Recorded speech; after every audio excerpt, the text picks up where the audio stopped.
ढेर सारा स्वागत है कार्यक्रम सत्संग प्रभात में। आज के सत्र में हम सब मिलकर के श्रवण करेंगे आत्मदेव महाराज की व्यथा।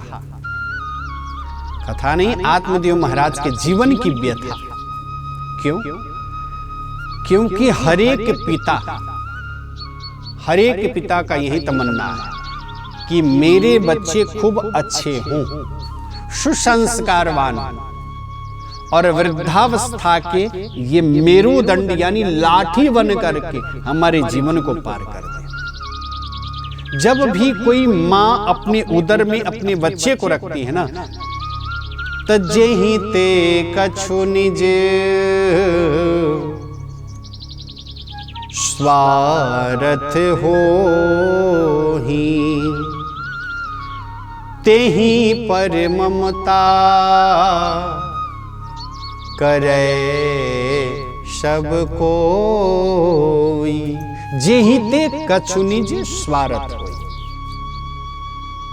कहते हैं जहां पर स्वार्थ होता है वहां पे ममत्व अधिक होता है, प्रेम अधिक बढ़ जाता है, उसको अच्छे से सुव्यवस्थित होकर के उसको संयोग किया जाता है। और महाराज उस समय में आज बच्चे का तमन्ना यही है, बच्चे माँ बाप का तमन्ना यही है कि कम से कम अपने बच्चे को सुव्यवस्थित ढंग से अच्छे से रखे और मेरा बच्चा सुसंस्कारवान, इसके लिए भी नितांत जरूरी है। आज धुंधकारी के जीवन में वैश्यावृत्ति, शराब पीना, जुआ खेलना, दूसरे को रुलाना, दूसरे को सताना, चोरी करना, डकैती करना, ये सब जीवन का जितना भी अवगुण है ना, सब अवगुण धुंधकारी में भर गया। पिता कैसे हैं? पिता तो कहते हैं कि ये जिस प्रकार से सूर्य का उदय होता है ना और सब के सब अंधकार समाप्त हो जाते हैं, पिता भी उनके अंदर इतना ज्ञान भरा पड़ा था कि मानो कि एक सूर्य के समान जिस प्रकार से सूर्य उदय होता है उस प्रकार से इनके अंदर भी ज्ञान उस प्रकार से भरा पड़ा है। लेकिन अब उस पुत्र के वियोग के कारण, योग नहीं, संयोग नहीं है, ये तो वियोग ही कहा जाए। जब उसने मां को मारा, पिता को प्रताड़ित किया, तो आत्मदेव महाराज ये समझते हैं कि बच्चे से पिटाना अब दूर ही रहना अच्छा है। महाराज कोई आपको अच्छा से समझाने के लिए आता है कि आप में ये व्यसन है, आप में ये दुर्गुण है, इसको आप परित्याग करिए, छोड़िए। और यदि आप नहीं मानते तो फिर अगला क्या करता? शायद लग जाता। समझाने के लिए लोग समझाते, बेटा ये करना उचित नहीं है, समाज में तेरी ये प्रतिष्ठा नहीं हो पाएगी।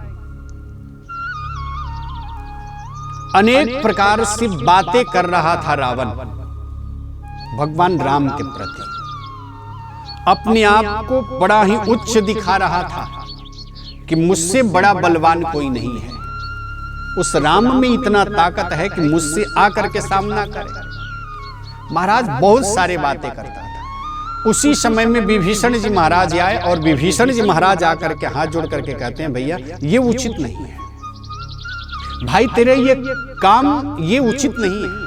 एक तो तूने लंका मिलाकर के सीता मैया को तुम रख लिए और उस जो जगत के पिता हैं उस पिता के साथ में तुम बैर करना चाहते हो, ये उचित नहीं है। बहुत समझाए, लेकिन विभीषण का बात रावण को मानो कि एकदम जहर के समान लगा और उसने विभीषण को ये कहना प्रारंभ किया, अन्नदाना मेरा खाते हो और गाते हो उस वनवासी राम का, ये उचित नहीं है। और उसी समय में महाराज लात मारता है विभीषण जी महाराज को, और विभीषण जी महाराज को जैसे ही लात मारा और विभीषण जी महाराज उस लात को खा करके और उन्होंने लंका को परित्याग कर दिया।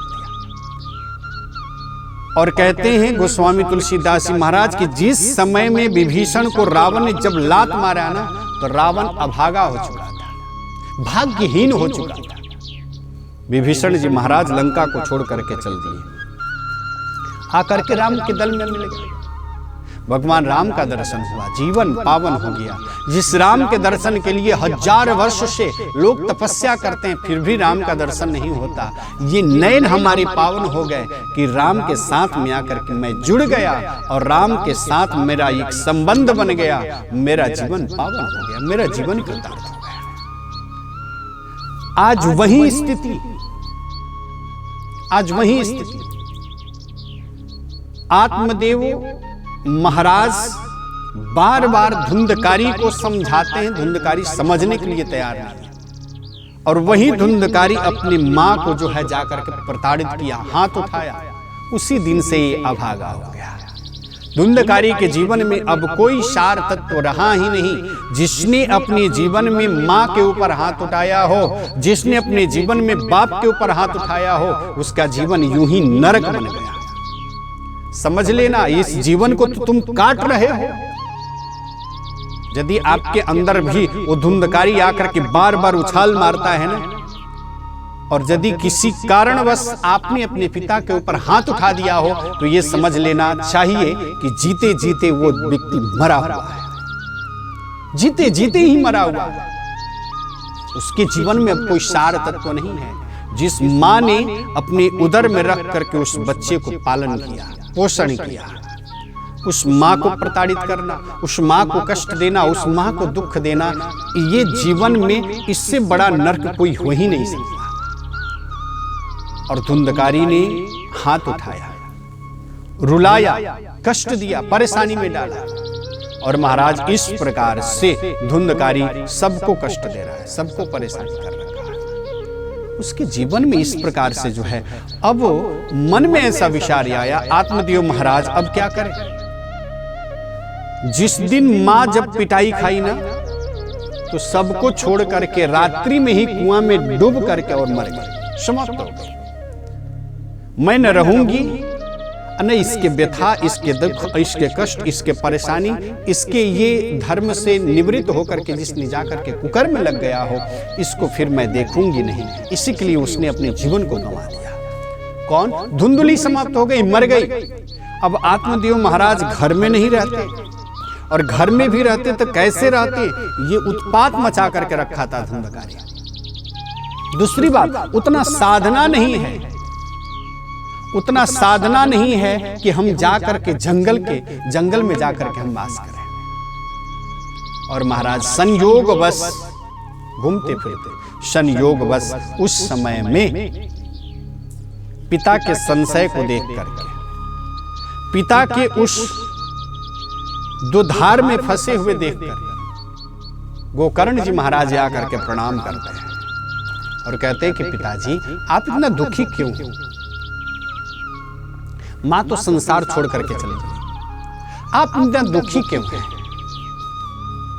आत्मदेव महाराज के नेत्रों से आंसू बह रहा है और कहते हैं कि बेटा, मुझ जैसे अभागा जीवन में कौन मिलेगा। मुझे समझ में नहीं आ रहा है, मैं अपना निर्णय स्वयं खुद को नहीं ले पा रहा हूं कि मुझे क्या करना चाहिए, मुझे अब क्या करना चाहिए। मैं घर में रहूं तो कैसे रहूं। ये धुंधकारी का उत्पात बार बार मुझे सताता है, बार बार मुझे सताता है, बार बार मुझे रुलाता है। कैसे मैं घर में रहूं। दूसरी बात बेटा, मैं जब इस घर को भी परित्याग कर देता हूं तो मैं जंगल में जाकर के मैं कैसे रहूं, उतनी विरक्ति नहीं है। गोकर्ण जी महाराज को ऐसा स्मरण आया, किसी के मुख से सुने हुए थे, गांव वाले के मुख से सुने थे कि तेरे पिता के पास में जब संतान नहीं थी तो तेरे पिता बड़े रो रहे थे। दोनों हाथों को जोड़ करके गोकर्ण जी महाराज कहते हैं कि पिताजी आपको तो अब खुश होना चाहिए। उस गोकर्ण के बात को सुनकर के आत्मदेव महाराज कहते हैं मैं कैसे खुश रहूं, किस प्रकार से खुश रहूं बेटा, मुझे बता तू ही, मैं कैसे खुश रह सकता हूं। गोकर्ण जी महाराज कहते हैं कि पिताजी आपके पास में संतान नहीं थी तो आप रो रहे थे, आप रो रहे थे, लेकिन जब आपके पास में संतान हो गई तो आपको तो खुश होना चाहिए। कहा कि बेटा नहीं, संतान जिस समय में नहीं था उस समय में मैं रो रहा था, आज संतान होने के बाद में मैं दुगुना रो रहा हूं। इसलिए रो रहा हूं कि संतान संतान नहीं है, पुत्र पुत्र नहीं है, बेटा बेटा नहीं है। इसी के लिए मैं कैसे खुश हो जाऊं।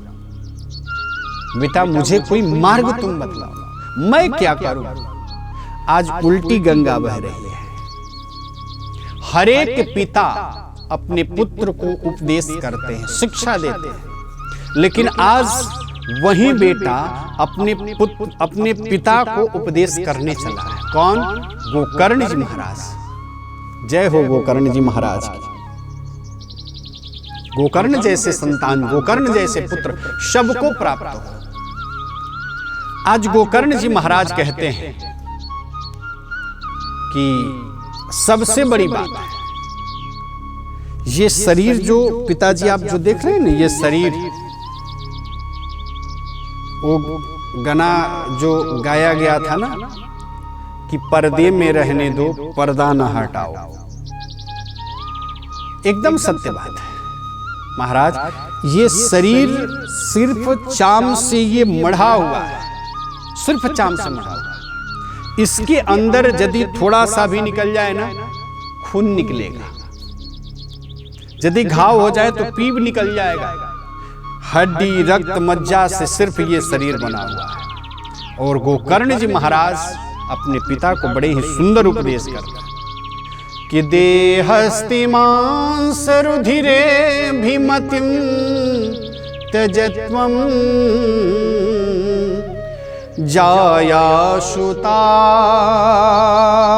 सदा ममता विमुञ्चः पश्यानिशं जगदिदं क्षणभङ्गुनिष्ठं वैराग्यरागरसिको भवभक्तिनिष्ठः वैराग्यरागरसिको भवभक्तिनिष्ठः देहस्थि मांस रुधिरे भीमतिम त्यजत्व। पिताजी आप बड़े हो और हरेक पुत्र का कर्तव्य बनता है कि पिता को अच्छे से माने, मान जान करें। पिताजी आप बहुत ही अच्छे हैं, सबको ऐसा पिता मिले। मेरा निवेदन है आपसे कि देहस्ति मांस रुधिरे भीमतिम त्यजत्वम। ये शरीर में मांस भरा हुआ है, मज्जा है, इस शरीर में हड्डियां इत्यादि इत्यादि सब भरे पड़े हैं। सबको परित्याग किया जाए, ये शरीर नश्वर है। पिताजी आपसे निवेदन है, जिस सब्जी को हम सुबह में बनाते हैं और शाम तक खराब हो जाता है, उसी सब्जी को लेकर के हम खाते हैं। जिस अन्न को सुबह में बनाएं और शाम तक किसी कारणवश नहीं खा पाए तो अन्न वो सड़ जाता है, गल जाता है। एक दिन में सड़ जाता है, दूसरे दिन में सड़ जाता है, गल जाता है, उससे बदबू आने लगती है, खाने के योग्य नहीं रहता। और उस अन्न से ये शरीर पुष्ट है, तो क्या ये शरीर भी अच्छा है? इसमें तो हाड़ मांस लोथड़े भरे पड़े हुए हैं। इसको परित्याग भीमतिम त्यजत्वम। फिर कहा जया सुता सदा ममता विमुञ्चः। अपने पत्नी से जो हम प्यार करते हैं ना, 7 जन्म तक साथ निभाएंगे। एक जन्म की बात कौन का है, 7 जन्म तक निभाएंगे। अच्छी बात है कहने वाले महापुरुष, बहुत अच्छी बात है। लेकिन यहां कहते हैं जया सुता दिशु सदा ममता विमुञ्च। जो ममत्व लगा हुआ है ना, उस ममत्व को धीरे धीरे धीरे धीरे परित्याग किया जाए, धीरे धीरे छोड़ा जाए। बेटे में उतना स्नेह नहीं रखा जाए। पिताजी आपके पास में बेटा नहीं था, संतान नहीं थी ना, तो आप रो रहे थे। दुनिया वाले को जाकर के सुना रहे थे कि मेरे पास में बेटा नहीं है, लोग ताना मारता था। पिताजी अब बेटा भी हुआ ना, तो आप इतने स्नेह बट्टे में लगा चुके थे कि वो बेटा जब आपको प्रताड़ना किया ना, तो इसके अलावा रोने के अलावा कोई आपके जीवन में रहा ही नहीं शेष। इसी के लिए जो ममता है समाज के प्रति, परिवार के प्रति, इसको सबको परित्याग किया जाए, सबको छोड़ा जाए। ममता विमुंचा पश्यानिशं जगदिदं क्षणभंगुनिष्ठा। ये क्या है? क्षणभंगुर जीवन है। क्षणभंगुर जीवन की कलिका कल प्रात को जाने, खिली ना खिली। क्षणभंगुर जीवन की कलिका कल प्रात को जाने, खिली ना खिली। मलयाचल की शुचि शीतल सुगंध समीर, चले न चले। कलिकाल कुठार लिए फिर था तन छम्र को, चोट झली न झिली। भजले हरि नाम यरी रचना, फिर अंत समय में हिली ना हिली। फिर अंत समय में हिली ना हिली। कौन जानता है, जिस श्वास को हम लोग अंदर लेकर के रखें, फिर वही श्वास बाहर जाए या न जाए, इसका कोई गारंटी नहीं, कोई गारंटी नहीं। तो क्या करना चाहिए? तो भजले हरि नाम यरे रचना, फिर अंत समय में हिली न हिली। लेकिन एक बात या करके यहां ग्रसित कर देता है इस जीव के ऊपर। क्या? कि ममता तू न गई मेरे मन ते, कि ममता तू ना गई मेरे मन ते। पाके कैसे जन्म के साथी, पाके कैसे जन्म के साथी। ज्योति गई नयनन ते, ममता तू ना गई मेरे मन से, कि ममता तू ना गई मेरे मन से। पिताजी आपसे यही मेरा रिक्वेस्ट है, मेरा निवेदन है, प्रार्थना है कि आपके अंदर जो ममत्व है ना, उस ममत्व को परित्याग किया जाए, छोड़ दिया जाए। तो करना क्या है? बेटा मैं क्या करूं? उस समय में गोकर्ण जी महाराज अपने पिता को कहते हैं कि वैराग्य राग रसिको, भव भक्ति निष्ठ। वैराग्य को आप धारण किया जाए, वैराग्य को आप धारण करिए और ये संसार के राग को परित्याग किया जाए और आपके अंदर में भक्ति महारानी यहां आकर के बैठ जाए। अब संसार में जो हो रहा है अब होने दिया जाए। दुख इस बात को लेकर के आपको है कि मेरा बेटा मेरा कहना नहीं मानता। पिताजी आप अपने कहना को अपने कहने से अपने को ही मान जाया जाए, सबसे बड़ा सुख का कारण है। और मैं मेरा अपना कहना मेरा बेटा नहीं मानता, दूसरे को मनाने में लगेंगे ना, तो संसार में इससे बड़ा दुख कोई नहीं है। इससे बड़ा संसार में दुख कोई नहीं है। अपने आप को मान जाना, अपने आप को स्वीकार कर लेना, इससे बड़ा सुख कुछ नहीं है। और दूसरे को मनाना, दूसरे को देखना, अपने से ऊंचे वाले को देखना, इससे बड़ा संसार में दुख कुछ है ही नहीं। पिताजी एक बात और बताऊं, गोकर्ण जी महाराज कहते हैं कि पिताजी आप जो है एक बात और बताऊं। उस समय में आत्मदेव महाराज कहते हैं बेटा बोलो। त असार खलु संसार दुख रूपी विमोह का सुतम कस्य असार खलु संसार दुख रूपी विमोह। ये संसार क्या है? असार खलु संसार, इसमें कोई सार तत्व नहीं है। दुख रूपी विमोह का। सुतम कस्य धनम कस्य स्नेहवान ज्वलते निशा। पिताजी ये असार खलु संसार है, ये संसार जो है ना ये असार है, कोई इसमें सार तत्व नहीं। और जिससे यदि कोई ममता लगा लेता है, प्यार करना प्रारंभ कर देता है ना, तो दुख रूपी विमोह का। मानो कि उसने अपने जीवन में जो सुख है ना, उस सुख को उसने खो करके दुख में जाकर के लिपटना प्रारंभ कर दिया। इतना ही नहीं, सुतम कस्य, यानी ये बेटा किसका, ये धन किसका, ये जवानी किसकी, ये शरीर किसका? स्नेहवान ज्वलते निशम। जो इससे स्नेह कर लेता, संसार से स्नेह कर लेता ना, वो अहर्निश अंदर से जला करता है, अहर्निश अंदर से जला करता है, अहर्निश जला करता है।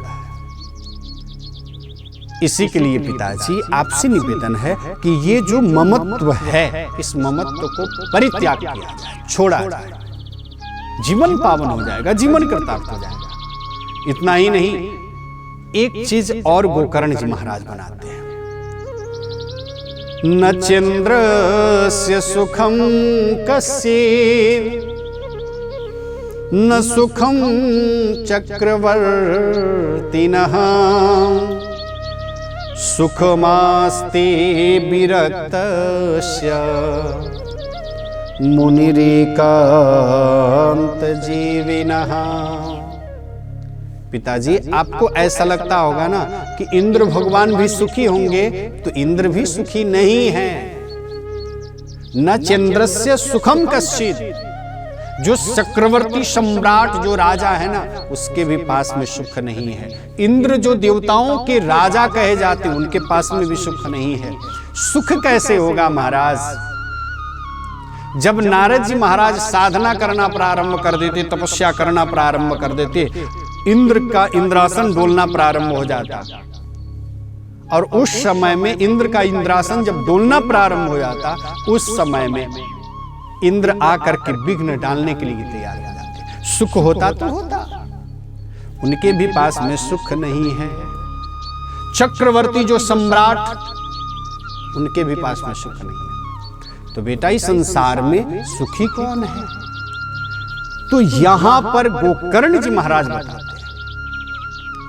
कि सुखमास्ति विरक्तस्य मुनिरेकांत जीविनः। सुख तो है पिताजी, लेकिन कब? इस संसार में रहते हुए, इस संसार में रक्त का संबंध बनाते हुए विरक्त हो जाया जाए, संत बन जाया जाए और भगवान का गुणगान किया जाए, हरि को अपने हृदय में बसाया जाए, जीवन पावन हो जाएगा, जीवन कृतार्थ हो जाएगा। और महाराज उस समय में बड़े आनंद के साथ में सबको परित्याग करके, सबको छोड़ करके, और उस समय में चले जाते हैं जंगल में और जा करके भगवान का भजन करते हैं, बड़े आनंद के साथ भजन करते हैं। ये आत्मा परमात्मा तत्व से मिला करके अपने जीवन को पावन कर देते हैं। इसी शुभ संदेशों के साथ अब गोकर्ण जी महाराज किस प्रकार से घर को छोड़ते हैं और धुंधकारी का किस प्रकार से अंत होता है, समाप्त होता है, ये सब कथाएं आने वाले सत्र में हम सब मिलकर के श्रवण करेंगे। कार्यक्रम सत्संग प्रभात आपको कैसा लगता है? इसी शुभ संदेशों के साथ आप सबों के समक्ष इतने सुंदर छवि प्रस्तुतिकरण में जो सहायता किए त्रिलोकी पटेल जी, उसके लिए ढेर सारा धन्यवाद। आने वाले सत्र में पुनः मैं जितेंद्र पराशर आप सबों के समक्ष जरूर उपस्थित होंगे। कार्यक्रम सत्संग प्रभात आपको कैसा लगता है जरूर प्रत्युत्तर दिया जाए। ए न्यूज टेलीविजन के माध्यम से, फेसबुक के माध्यम से, यूट्यूब के माध्यम से, इंस्टाग्राम के माध्यम से जो आप देख रहे हैं, श्रवण कर रहे हैं, उसके लिए ढेर सारा धन्यवाद। इसी शुभ संदेशों के साथ आने वाले सत्र में मैं जितेंद्र पराशर पुनः उपस्थित होंगे। तब तक के लिए जय श्री राधे, जय श्री कृष्ण।